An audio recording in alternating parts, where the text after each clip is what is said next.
Hello, hello, and welcome to Gut Feelings, your go-to podcast for advice on matters of the head, heart, and health. I am your host, Lo Bosworth, the founder of women's wellness brand, Love Wellness. You can find us at Walmart in digestive health, Target in natural beauty and women's OTC, Ulta in bath on Amazon, and of course at lovewellness.com. On this show, we answer your head, heart, and health advice questions like your best friend would. We're all about building an open community here. So if you have a particularly tough or awkward question for us, that's okay, ask away. As you may know, tough and awkward is what we do best here at Love Wellness. So with that, let's dive into your questions and today's guest. Today on the show, I am so excited for this guest on Gut Feelings today is psychiatrist, content creator, entrepreneur, and author, Dr. Sasha Hamdani. I'm sure you know her from social media. I'm sure you have learned about ADHD from her because she is a board-certified psychiatrist and an ADHD clinical specialist. She has a special interest in all facets of women's mental health and self-care. She also has had her work recognized by the White House and Harvard. And if that was not enough, she wrote a book titled Self-Care for People with ADHD. She also has an ADHD management app called Focus Genie, and she is here today to help to answer your questions and give us some tips and tricks for our mental health toolbox. So everyone, join me in welcoming Dr. Hamdani to Gut Feelings. Okay, we have a very special guest on the show today, Dr. Hamdani. I'm so excited to have you on the show. Yay. I feel like you're everybody's psychiatrist on the internet. Oh my God, I love that. I'll happily take that. It's amazing. I think you shared just such a brilliant perspective on mental health and wellness, and your videos are incredible. You're always giving so much great information. So I'm just so excited to have you. Yay, I'm so excited to be here. So I'm so excited to have you on the show. For people who do not follow you online, I would love it if you could kind of bring us up to speed on your history, your expertise, and then we can jump into the questions today because I just love having a medical expert on the show. Oh my gosh. Okay. So I am a board certified psychiatrist and I'm an ADHD clinical specialist. I was born in California and I was actually diagnosed with ADHD in 4th grade, but whoa, was unaware. It was brought to my parents' attention because I was being really disruptive in class. I actually staged a riot in my classroom in 4th grade. In the 4th grade? Whoa.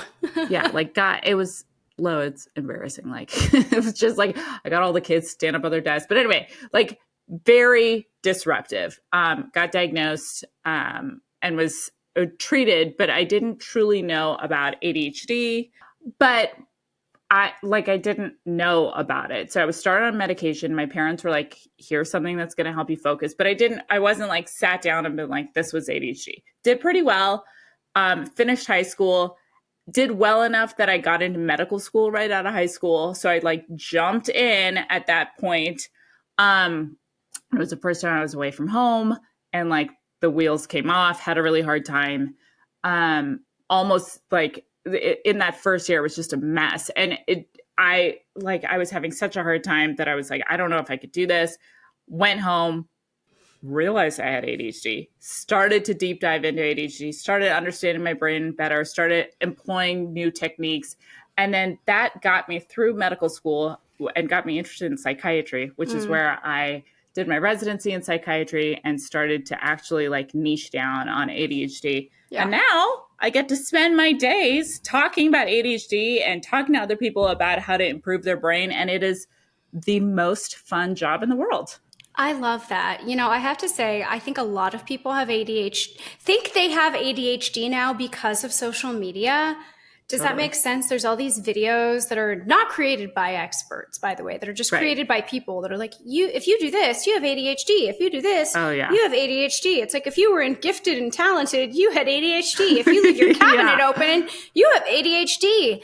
And so in the past year, I'm I have ADHD. But is it because when I walk through my house, I leave a tornado behind me and I don't even realize until I look and I'm oh my gosh, every cabinet and every drawer is open, and I go from task to task. Do I have ADHD? Are you trying to ask me to diagnose you on this podcast? On the podcast. Yeah. It's weird though. It's like I can hyper focus on things. I built Love Wellness, like, right? But like there's moments where I'm just like ping, ping, ping, ping, ping. But maybe it's normal. We can talk on the side. Okay, it's a deal. But the thing that's interesting about social media and ADHD is I think that there was like, that's legitimate. There's this huge explosion that happened. Like, I think during COVID, when everybody was like in their phones and isolated, we actually had to look at our behaviors and be like, is this normal? And people were talking about ADHD a lot. And so people were starting to look at stuff that they've done their whole lives in this new context of like, wait, could this be pathological? Could this be a problem? So leaving a tornado behind you, I mean, maybe. It could be. It could be. I think I just need some like practical advice. Anyway, well, that's helpful. So we should maybe be paying attention to some of the information on the internet, but maybe not all. There's a lot of garbage, and there's a lot of good stuff. The average person doesn't know. I don't know how to discern between like what's good and what's bad necessarily when it comes to mental health, ADHD, these types of things. I mean, but that's not really like the viewer's fault, right? I think of course not.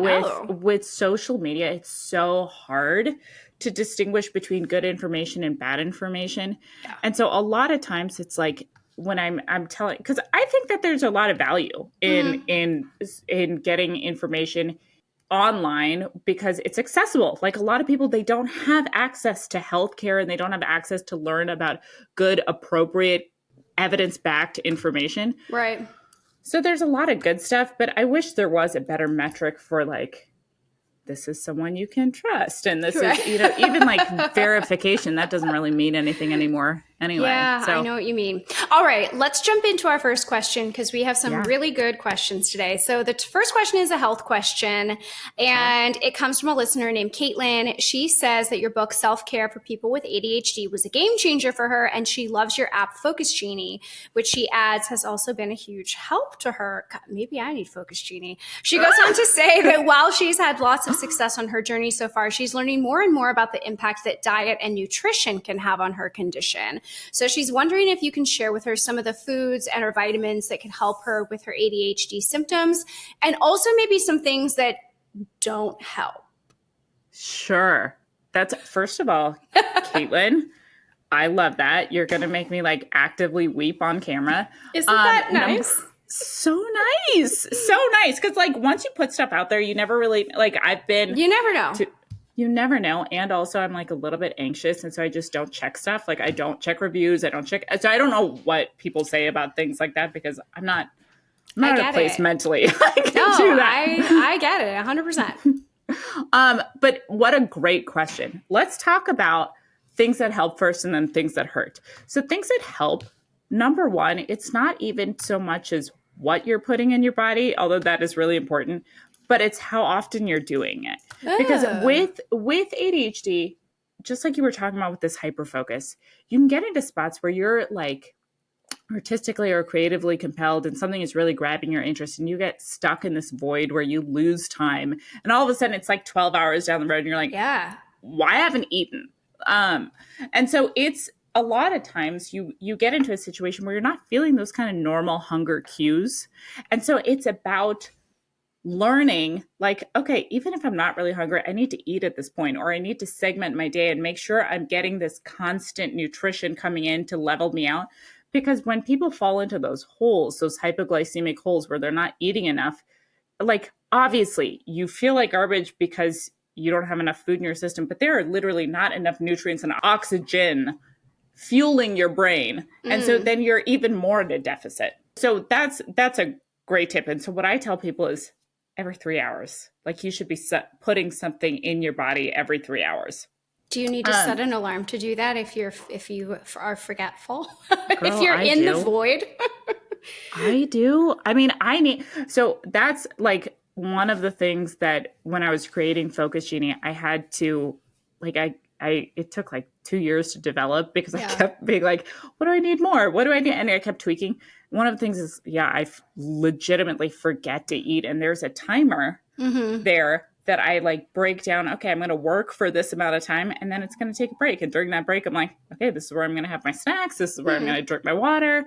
And so I do set alarms. No, that's really smart. I mean, that's something that I like could think about doing, because I don't know, when you talk about like going into like one of those, like, I don't know, like the vortex of work, you know, and all of a sudden 8 hours have gone by. I'm very familiar with that experience, especially when it comes to innovation for the business. You know, I can go into these like innovation holes where I'm so like laser focused on something for so long, and all of a sudden it's 2 a.m. and I'm like, how did I get here?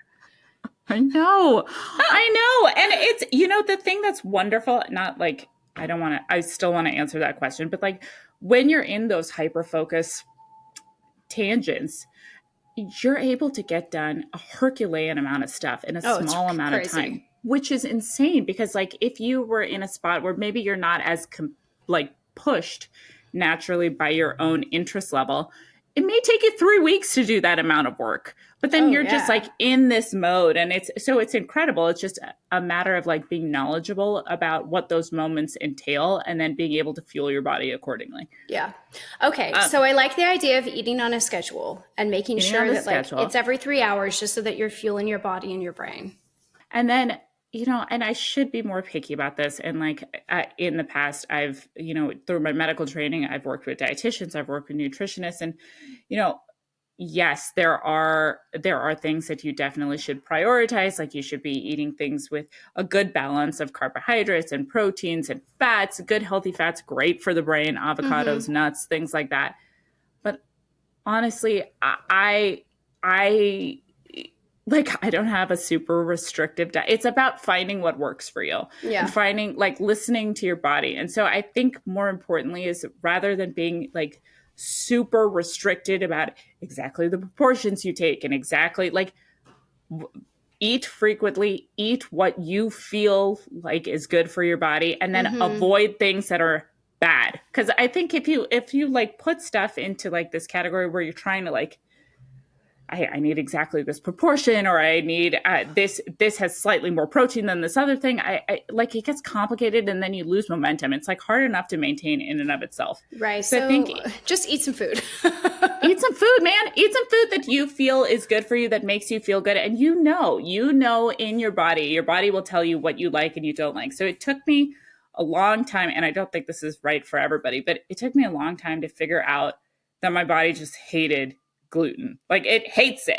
And like for a while I was like, okay, like I am like so bloated, but I was like, whatever. Like, that doesn't matter to me. But then once I tied it with brain fog, like, no, it's not really the bloating that's a problem to me. It's that my response time is so delayed, and that it takes me so long to like finish the work that I'm supposed to do. That's the thing that actually, like, I was like, okay, now it's worth it to me to actually start cutting it out. Yeah. So figure out what your body likes. Yeah. Body likes, doesn't like. Things that are typically on the list that maybe you should look at to see if you want to avoid are super refined sugars. I mean, those, they like shoot up your blood sugar and then crash it back down. And with an ADHD brain, with any brain actually, but with an ADHD brain in particular, you really like that kind of rapid high, because there's a lot of dopamine and stimulation. And so you can get into these cycles where as soon as you're up here, that's all you want. And it's not necessarily great for your body. Other things are, besides the refined sugars, things that are like too heavy for you. So like in certain times of the day, I know that like for lunch, I'm not going to eat a huge creamy pasta, like that I will go to sleep, like things like that. Know what's good for you and then eat what your body likes. Yeah. Do you think that the advice when it comes to this stuff changes depending for like within a women's cycle, right? Because like when I got my period today and I've been PMSing for the last 2 days, and it's been a lot harder for me to concentrate, right? And just like, I'm like looking at my apartment and my life lately being like, oh my gosh, I need to like completely reorganize everything and all this stuff, because it's just wild. Right. But I don't always feel this way. And I can always tie it to like some hormonal moment or some hormonal shift. Is like, there's something that I think is there something we should be doing differently from like a food perspective to support focus during, let's say, like one of these big like hormonal drops or shifts in the month? Yeah. So can I blow your mind with some medical knowledge? Please do. Because I didn't know this until like the tail end of medical school. And I was like, why? They should be screaming about this. So what happens during your menstrual cycle is that, and like, by the way, this is like base level knowledge, because this also applies for perimenopause and other periods in your life. But when your estrogen kind of drops, so like that premenstrual period, so right before your period, your estrogen is dropping. The problem is estrogen and dopamine kind of go hand in hand. So when that drops, your dopamine drops. And when dopamine drops, ADHD symptoms are worse. So it's harder to stay organized. I know, joys of having a uterus. They're just like it. So things get intrinsically kind of harder. Brain fog might be worse. It might be harder to do executive function, which is planning. Mm-hmm. The thing that's also horrific, which I feel like they should talk about more, is that, you know, when people are talking about like the emotional side of PMS, right? Where I'm crying more, or I'm more irrational, or I feel just like very hormonally driven at this point. With ADHD, that's compounded because that dopamine is low. So if you were having PMS anyway, now with ADHD symptoms, that gets worse. So it's a thing.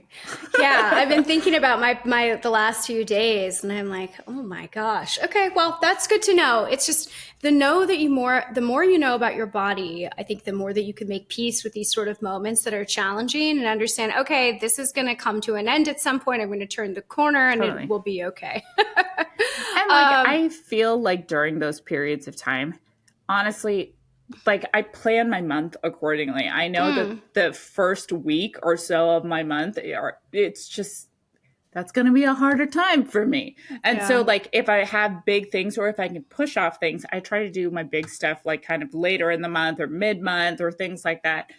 And during those times where I'm just like kind of in it and having a hard time, just like, exactly what you were saying. I know this is going to pass. And so doing low lift kind of things, like that's where I'm like nesting or doing like light organization or stuff that isn't requiring too much of my brain. That's really interesting. Now I'm starting to think like, okay, I need to set a timer for meals. Now I need to like look at my month and be like, this is the week you should do this. This is the week you should do in advance. Interesting. Okay. Yeah. Let's move on to our next question, because the questions they're good today. This is a head question, and it comes from Ava. She's 29 years old. She was recently diagnosed with ADHD. She says that the diagnosis has been a revelatory experience for her, and she realizes how big of an impact her condition has had on her finances over the past couple of years and her trouble managing money. So she's hoping you can help her out by giving her some tips on how to set up some ground rules for herself so she can better manage her money as she works to manage her ADHD as well. Such Ava, 10 out of 10. Right? So I'm like, this is so stuff good. I've never thought about before. I know. And no one really does until you're like right in the thick of it.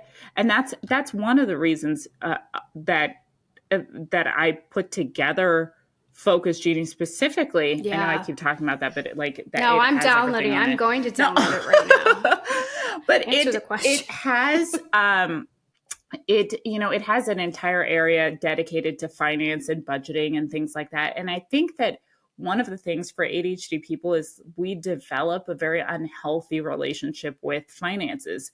I think that part of that is like, when you don't have a great control over executive function, you have a hard time budgeting and planning. Mm-hmm. When you have a hard time with impulsivity, you have a hard time maintaining whatever budget you had because you're spending it before you can actually get a chance to kind of figure out appropriately where it goes. Mm-hmm. You may have issues with like maintaining job consistency, and that makes it difficult to plan around. So there are lots of different ways that this can be really difficult to manage. Mm-hmm.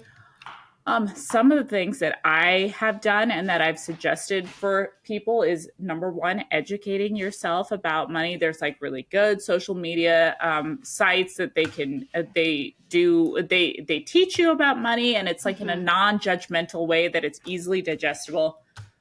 Number two is just trick your own brain.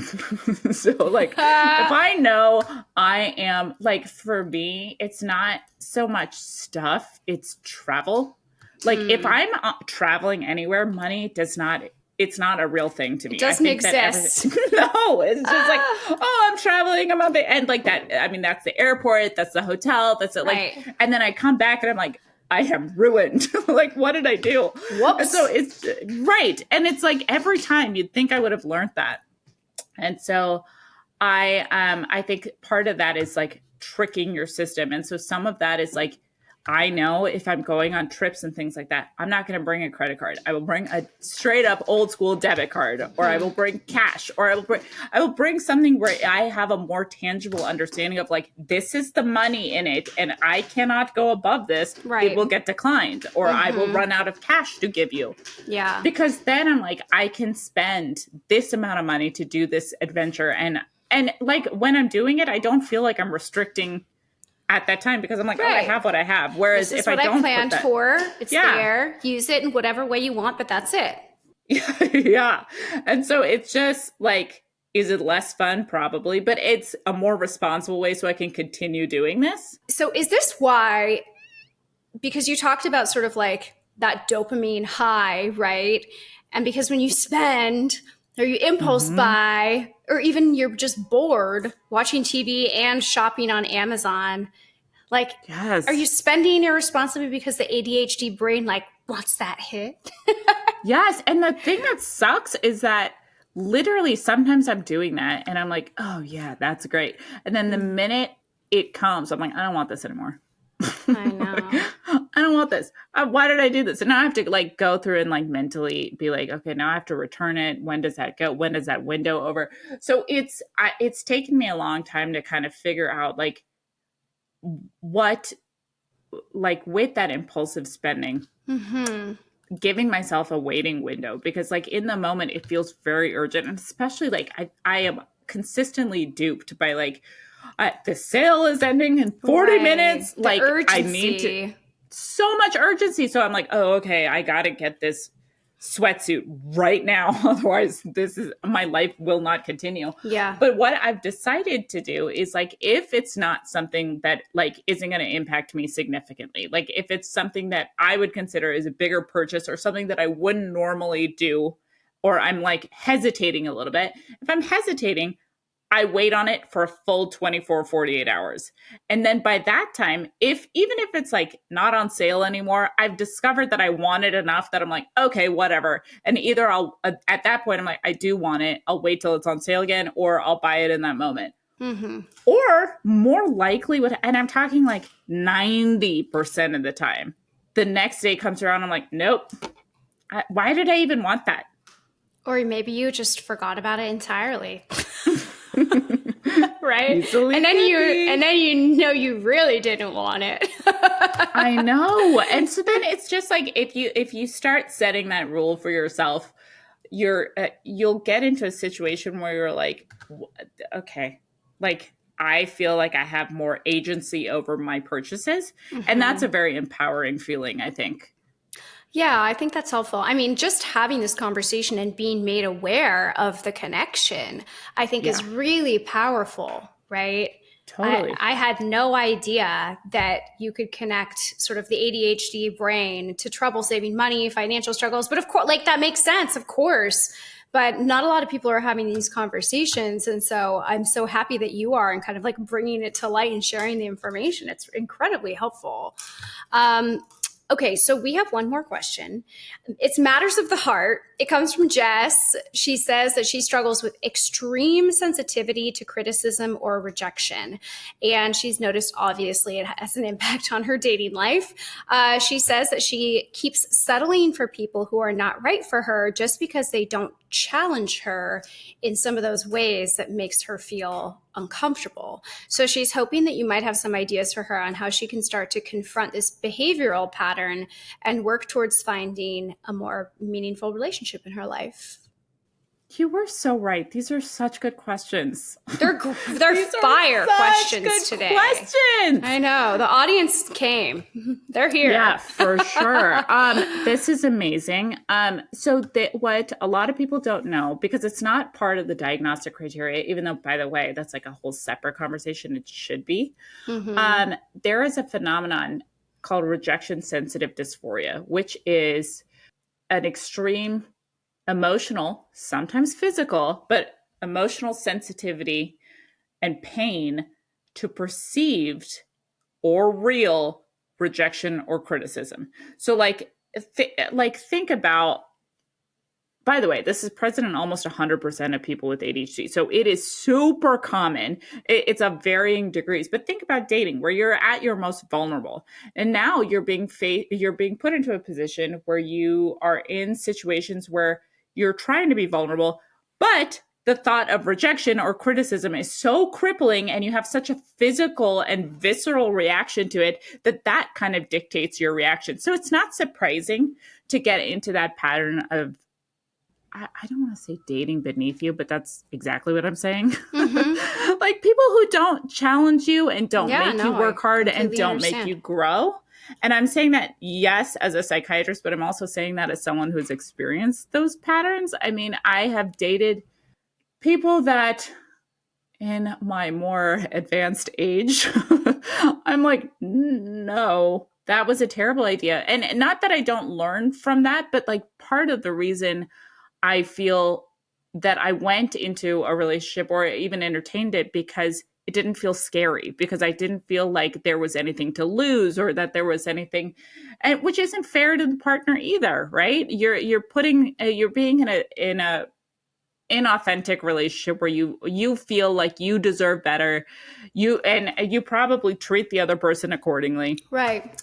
And so moving past that pattern, I think number one is understanding that is a very real phenomenon. Rejection sensitive dysphoria, RSD, is very real.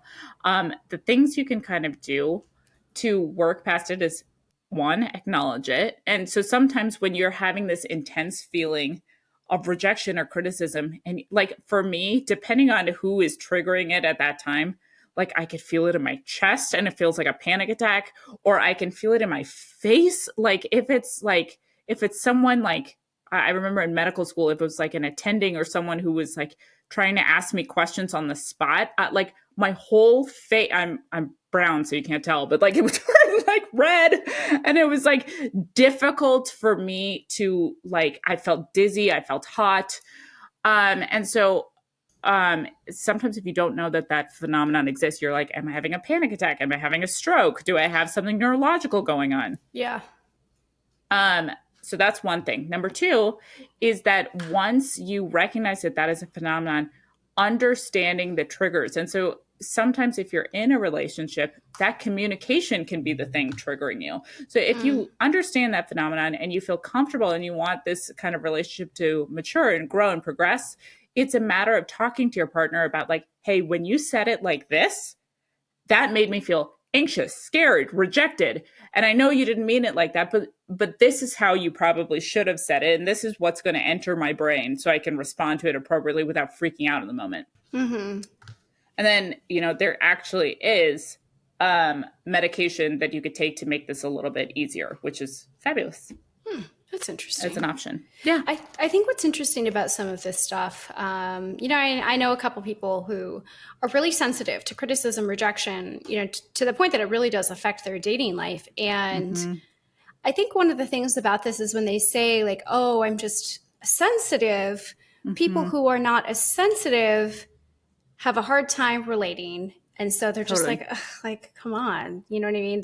I don't think there's a lot of like empathy happening or like empathy transfer. And I just wonder, if you don't experience this and you kind of like side eye it, like, I don't know. I guess how, as a psychiatrist, do you like tackle some of these like invisible struggles or challenges that some of your patients have, or like how do you help them to communicate, what they're dealing with effectively to like partners or parents or whatever, right? Because all this stuff is kind of like I imagine if I call my mother after this, I'm like, Mom, I have ADHD. She'll just be like, no, you don't. Nope.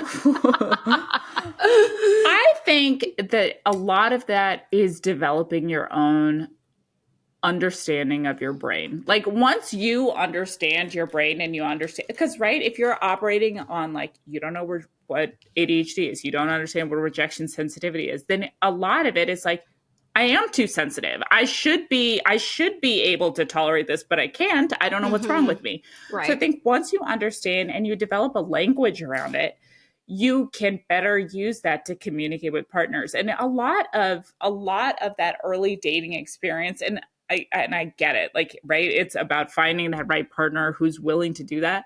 But sometimes in that early exploration phase of your diagnosis and your management, like involving a partner can be really helpful. Like I've had patients of mine come in with their boyfriend, with their significant other, with parents that they were like, I don't have that language to explain what this is. Will you explain it? And so I love doing stuff like that, being able to talk to families, because I feel like ADHD impacts everyone kind of around you, and it impacts how the person is relating with their environment. And so I think it's really important to treat the whole system at a time. That's really interesting. I always thought that if you have ADHD, like you take this medicine and that's it, and you can focus, and it's not a problem anymore. But after this conversation and learning more about you and what you do, I think it's really changed my perspective. I've just even learned so much through this conversation that there's so many like behavioral tendencies that reflect this, and that you can think about them in an entirely different way. If you have the right tools, right? You need a toolbox, it seems, to help manage, if you struggle with ADHD. What is like the percentage of the population, adults, that have ADHD? So because to me, question. This sounds like every human I know. I know. And I think I'm like, isn't this kind of just the human condition to a certain degree? I think everybody feels like there's a lot of ADHD that is so relatable, and they feel like, okay, this sound like even the sensitivity stuff, like no human likes rejection. Right. I think what makes ADHD different and distinct as a clinical condition is that it's not episodic. This isn't like you have this constantly, chronically. This is something you can't really get away from. You don't have periods where you're like, it's completely gone. It's like, oh, there's some days where I can manage it a little better. There's some days where I can't manage it, but it is there low level. And so and I think what is really important about, and people fight me on this all the time, but I stand by it. I think that attention deficit hyperactivity disorder, I think the disorder is the important part, because a lot of people are like, ADHD, I think I have it, but it doesn't impact my life in a tremendous way. Like socially functioning, academically functioning, financially functioning, like it doesn't impact me. If it's not causing deficits, it isn't a disorder. Okay. Interesting. I don't think I have ADHD then. Yeah. It's an interesting thing. It's causing deficits like maybe a few days out of the month, but not when you really clarify that it is something that you cannot escape, it helps me, I think, see the difference between maybe just the human condition and what somebody who does have ADHD really deals with just on a constant basis. But by the way, I think that a lot of people who do feel like ADHD really resonates with them. I think that the behavioral management for ADHD is helpful for anybody. I think if you feel like it can optimize your brain, like all of that stuff is just really good for a brain that may be a little bit more on the chaotic side. And so there's stuff that like I never discourage people about learning about ADHD and learning how your brain functions, because even if it doesn't meet that very narrow because by the way, we're basing that clinical criteria on like stuff that was written a million years ago, and I think it definitely needs to be revised. Right? Is there like a scale or like a spectrum of, is there an ADHD spectrum of people who like really suffer versus people who maybe have it like a little bit easier, but they have it? Yeah. So, I mean, again, it's not clinically diagnosed as like, it's not put into mild, moderate, severe. Okay. But anecdotally, and from like, when you look at, especially like when you look at, like even looking at my patient population, you can isolate people that fall into distinct categories of like, okay, this is impacting them maybe in a minor way, that it's impacting like maybe one facet of functioning. This is only kind of impacting dating, and it impacts the other stuff, but they have behavioral skills to manage other stuff. And then there's the other side of things where it's like this bleeds into every facet of their life, and they have such a hard time functioning that they need excessive supports, or not even excessive supports, but they need a tremendous amount of support in order to function.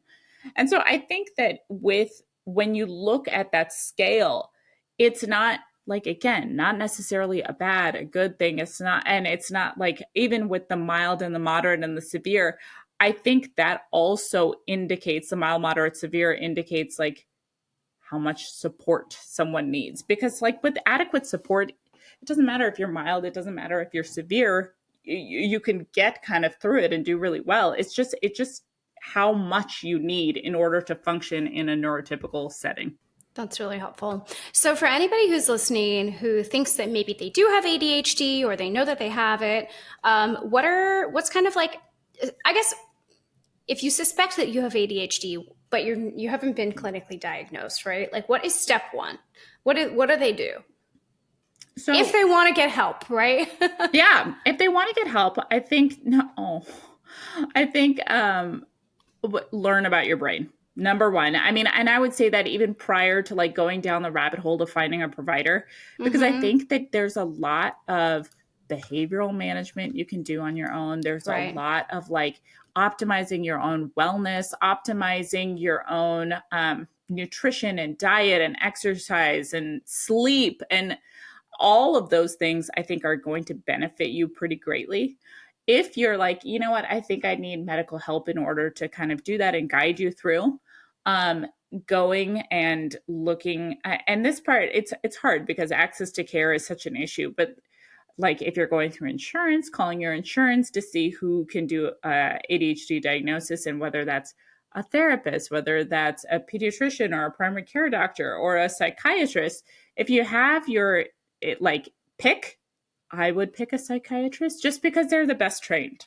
When we go through our medical training, we've gone through medical school, so we understand like underlying medical conditions.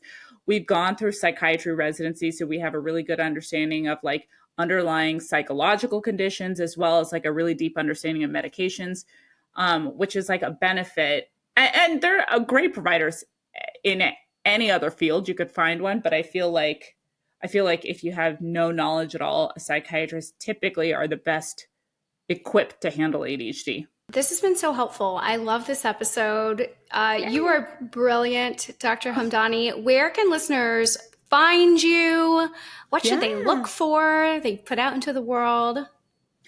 Well, you can follow me on socials. I'm on Instagram and TikTok and YouTube as the Psych Doctor MD. My book is Self-Care for People with ADHD, and that's out through Simon & Schuster, and that's available everywhere. And then Focus Genie, the app is out and live. It just got released in September, and it's been great because it talks about it's a really wonderful way of like tracking your focus and fidgeting and impulsivity. And so like that's truly how I figured out like that premenstrual period was a problem. I was like, oh, Interesting. So, I mean, it's a good way of like isolating your patterns, but it also has educational modules that do a lot of teaching as well. And it's self-paced. So it's a fun little program. Awesome. I love it. I downloaded the app, so I'm going to check it out. Well, thank you so much for your time. This was like very, very interesting and eye-opening for me. And I hope you have a great day. Thanks, Dr. Hamdani. Thanks. Everyone who is listening today, please join me on your end of the phone in giving a big thank you to Dr. Sasha Hamdani for coming on the show today. I'm just so floored and blown away by what we talked about. I learned so much about ADHD, the subject matter in general. So thank you guys for listening in, for sending us those amazing questions for today's episode. And if you have a head, heart, health question, please email us at gutfeelings@lovewellness.com. You can DM it to me or Love Wellness, or you can leave your question on our show's social post in the comments. And if you like the show, please hit that subscribe button so you never miss an episode.